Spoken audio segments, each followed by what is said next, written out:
My name is Eric Gaskell, and you're listening to the Distorted History Podcast. To speak the truth, the whole truth, frankly and boldly. I can give you merry tales and joyous laughter. Shameless, unreasoning, unjustified terror. A long struggle for freedom.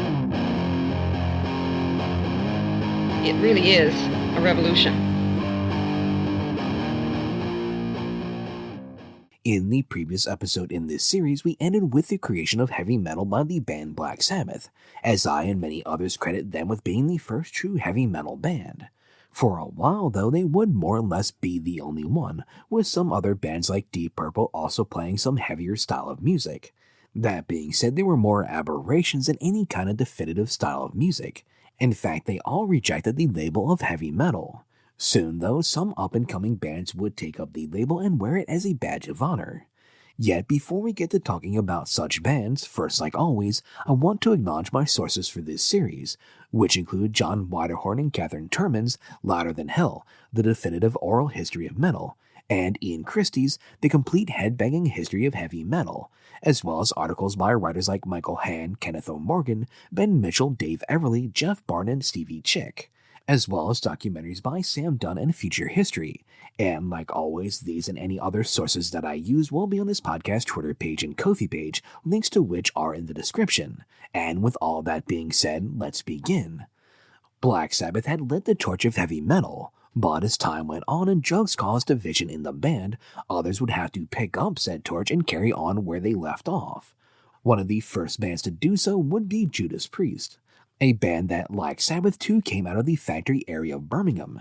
Singer Rob Halford's dad, for example, worked at the Walsall Metal Working Company, making components for nuclear reactors, while guitarist Glenn Tipton was an apprentice at British Steel. According to Tipton, quote, "We really did grow up in a labyrinth of heavy metal, huge foundries, big steam hammers, and also gave you a determination to get out."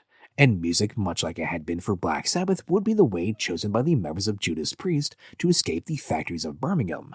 The band first formed in 1969, the same year that Earth changed their name to Black Sabbath. According to bassist Ian Hill, at the time there was this collection of musicians in the West Bromwich area outside of Birmingham that were all talented and hungry. These musicians would mix and match together to form bands as they tried to find something that worked. As a result, these bands typically lasted for about 6 months or so before splitting up if they didn't find success. The original iteration of Judas Priest with Al Atkins on vocals was such a band. Now, this version of the group did not last, but in the meantime, guitarist K.K. Downing and drummer John Ellis had formed a band called Freight, a band that, as it turned out, needed a singer, which was great news for Al Atkins, who heard them rehearsing one day after Judas Priest had broken up. Downing and Ellis were more than happy to have Atkins join them. The only problem was no one seemed all that enthused about the band's current name, so they tried brainstorming some new ideas. Unable to come up with one, Atkins asked the others what they thought about his old band's name, Judas Priest. The others liked it, so Atkins called up the former members of Priest and got their permission to use the name. The members of this latest iteration of Judas Priest, like all the musicians in the Birmingham surroundings, were motivated by Black Sabbath's success, having come out of the same region. Al Atkins, though, could not afford to stick around and see this thing through. He was married and had a kid, so with the band not making any money, he had to call it quits. The group again found themselves in the need of a singer, but as luck would have it, Ian Hill happened to be dating a girl named Sue. Sue, as it turned out, had a brother named Rob who was a singer. Rob, in fact, was singing with a band called Hiroshima, but she thought he would be a perfect fit for their group. Ian wasn't sure about this until one day when he was visiting Sue at her parents' house, he overheard Rob singing harmonies to an Ella Fitzgerald song. It was obvious then that this kid had some talent, and indeed Rob Halford is noted for his 6-octave vocal range. So Rob was invited to join the band, and when he did, he brought with him his drummer from Hiroshima, John Hinch. At this point then, there was some question which name they should go with, but they ultimately decided to stick with Priest over Hiroshima as it had been around longer. Now, as they started out, Priest weren't so much writing songs, as they were just playing some heavy blues jams that Rob kinda scattered over. It wasn't much, but it was still enough to make them think they really had something. That being said, though, they also had the distinct impression that they were still missing something, an impression that only grew when they started writing their own material, as they realized they could really do a lot more if they had a second guitarist, which is when they reached out to Glenn Tipton of Flying Head, who, as it turned out, were on the verge of breaking up anyway. So it was a pretty easy choice for Glenn to join up. Plus, once they all played together, it seemed pretty obvious they had something there. Within a year of getting this lineup together, Judas Priest would release their first album, Rock-a-Rolla, which was closer to a heavy blues album than anything. However, starting with their second album, Sad Wings of Destiny, Priest began to hone in on what would become their signature sound and become a full-fledged heavy metal band. They weren't some Sabbath clone, though. To begin with, as legendary as Ozzy is, Halford could bring things to Priest music that few other vocalists could dream of doing. According to Rob himself, quote, "I was blessed with extraordinary vocal cords that can do some bizarre things, and it was always a case of looking at new ways of doing things from song to song. It was all about experimentation more than anything else." In addition to their singer taking advantage of his unique gifts, Sabbath's music was more instinctive, while Priest had a more composed and organized feel. They also, in general, just played faster than other bands, including Sabbath, while also moving past the standard blues 1-4-5 chord progression, by which I mean you play the root chord of a scale, then you play a chord that is equivalent to the fourth note in the scale, and then the fifth. Now, the number of times you play these chords and what order you play them in varies depending upon the style of blues you are playing, but in general you would play 3 chords that have that relationship to one another. It's a safe and time-proven chord progression that works. Priest, though, would abandon that convention. Judas Priest were also the ones who pioneered metal bands using 2 guitarists. In doing so, they did something unique from most other bands who had used 2 guitarists in the past. You see, historically in bands with 2 guitarists, each would have their own responsibility, by which I mean they didn't tend to play the same thing. However, in Priest, Tipton and Downing would often double up on the riffs, making them heavier in the process. The pair also had a tendency to harmonize their guitar parts, where they would essentially be playing the same thing just several steps apart, so the 2 guitar lines would harmonize like singers. All of this and the idea of metal guitarists trading off leads would be things that later metal bands would adopt and make use of. With each album then, Judas Priest seemed to become more of a pure metal band. Indeed, they would be the first group to really embrace that label. You see, earlier bands like Led Zeppelin, Deep Purple, and even Black Sabbath had all balked at being called heavy metal. They saw the label as being an insult, especially since in their minds they were just heavy blues or hard rock bands. Judas Priest, however, not only welcomed the label, but they embraced it, as they were proud to be called heavy metal. That all being said, this wasn't a case of an instant success story. While they themselves loved it, British heavy metal at the time wasn't really taking off in England. For a while there, in fact, they weren't making much money. This was in part a result of their original label Gold Records not being extremely supportive, which was to be somewhat expected as they were just a small label. However, when Priest was signed by Sony, they suddenly got some real support, which included getting the chance to head over to America for the first time.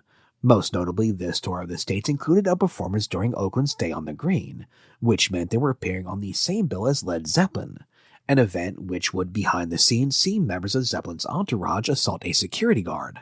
The Day on the Green then would be a notable event in the history of both bands.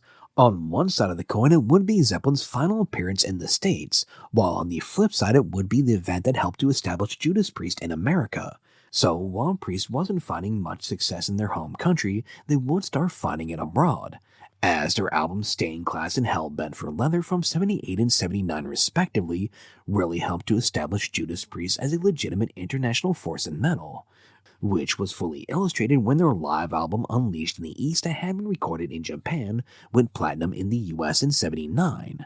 Now, Priest would not only help to define the sound of heavy metal going forward, but they would also help to establish the look as well. You see, round about the time of their Hellbent for Leather album, the band adopted the black leather and studs look that is now synonymous with metal. This was a noticeable departure from what they wore previous to this, which was primarily 70s fashions like high-heeled boots and frilly silk pastel shirts.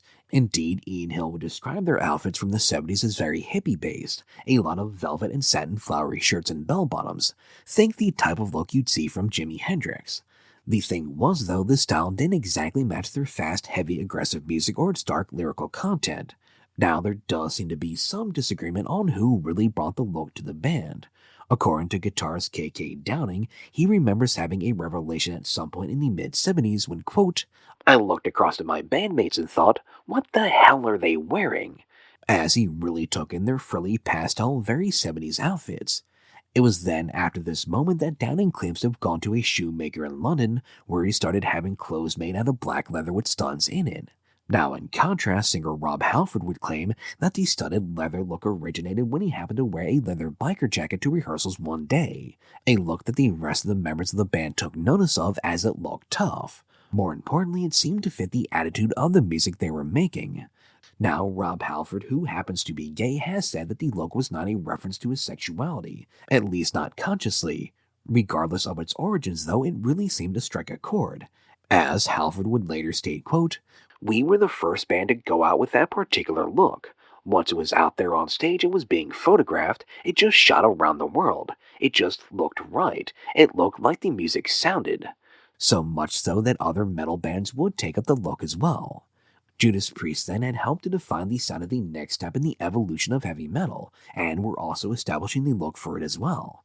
Yet for the moment, it was almost as if they were the only band carrying the banner of metal. However, by the time the 80s rolled around, they would be joined by a whole group of fellow British heavy metal musicians, and the events of the previous decade in the UK would be a significant reason why this would happen.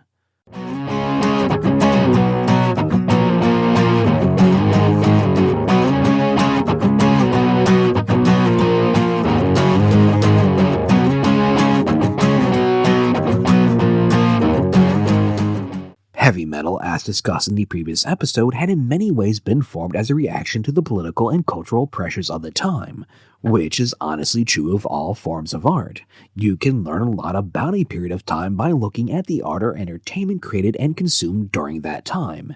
Heavy metal is no different, and in particular, as psychologist Jeffrey Arnett would note, a significant portion of heavy metal songs in general portray feelings of alienation or other grim emotions. So, unsurprisingly, the British heavy metal musicians who grew up during this period would reflect the militant mood of their times. One of the major issues that created the environment that would prove to be fertile ground to grow numerous aggressive-sounding bands at the start of the next decade was economic in nature. You see, by the late 1970s, when we will see the blossoming of a whole new generation of heavy metal bands, England was experiencing its worst economic conditions since the Second World War, conditions which included an unemployment rate of 20%. This downward spiral had seemingly started with the Arab-Israeli War of 1973, which led to a massive oil price inflation. The economy at that time, you see, was already struggling with unemployment issues, and this further stress resulted in a new phenomenon that was called stagflation, with inflation and unemployment both rising at the same time. Come 1974 and 75, with the British economy being plagued by high rates of inflation, the government responded by capping public sector pay raises, while urging the private sector to do the same. This, of course, did not sit well with the unions, as their wages were already not keeping up with price increases thanks to rapid inflation. In what would become a long list of people not thinking things through ahead of time, this decision by the government would have a particularly large impact on coal miners. This is something very important to note because at the time, coal was the main source of England's fuel.